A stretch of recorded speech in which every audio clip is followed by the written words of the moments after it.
Welcome back to Good Morning Maine. I'm here with Jennifer Munson. She's the museum director for Cole Land Transportation Museum, and she, of course, is coming on to talk about tonight's Night at the Museum. Jennifer, thanks for joining us this Thank you morning. for having me. Of course. Yeah. So, second time around with Night at the Museum. What's it looking like for tonight? What's the plan? So our mannequins have mysteriously disappeared overnight and will be replaced by live actors today. We're going to have about 20 to 25 people dressed up representing Maine's working history, different occupations, river drivers, train conductors, all kinds of different people who have represented how hardworking Maine's people really are. Yeah. And this is a fun night for the kids to experience this kind of history, and they don't even realize they're learning while they're there. Yeah. There'll be a scavenger hunt where the children have to find different people around the museum. They'll have 8 or 9 people they have to look for, and there'll be prizes afterwards, so it'll be a really nice evening for everyone. I love that it's on a school night too. Like, I mean, school's out for most people by now, but this is the perfect afternoon activity. Yep, it's a quick evening too. If you get there, it should only take about an hour to do the scavenger hunt and walk through the museum. It shouldn't take very long. Yep. I'm sure a lot of people are going to want to show up right at 5, but it does go 5 to 8, so you have plenty of time to get there and get in the building. Yep.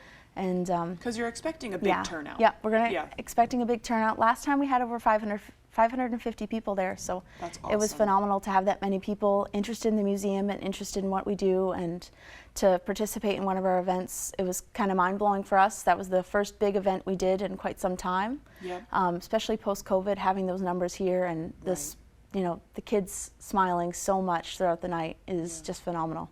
And I think it's exciting too. You have kids volunteering in this event too. Not only are they spectators, but they're actively involved. Yeah, we have 3 10-year-olds who are going to be there. They're going to be behind the chain, so they're a little bit out of the crowd. Don't get lost, but they'll be dressed up as well. Cool. We'll have 2 soapbox derby car drivers and a paper boy, so we'll have a really good representation of, it might not necessarily be a full-time occupation, but it's still represented here in its era. Oh yeah. My dad was a paper boy in Belfast. Yep.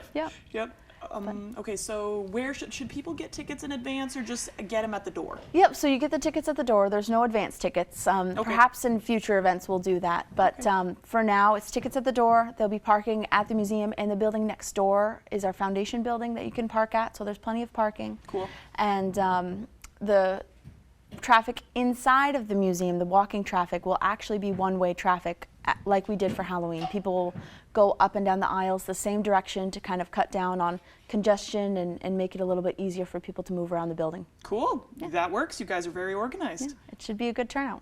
So any more information people would need, where do they go?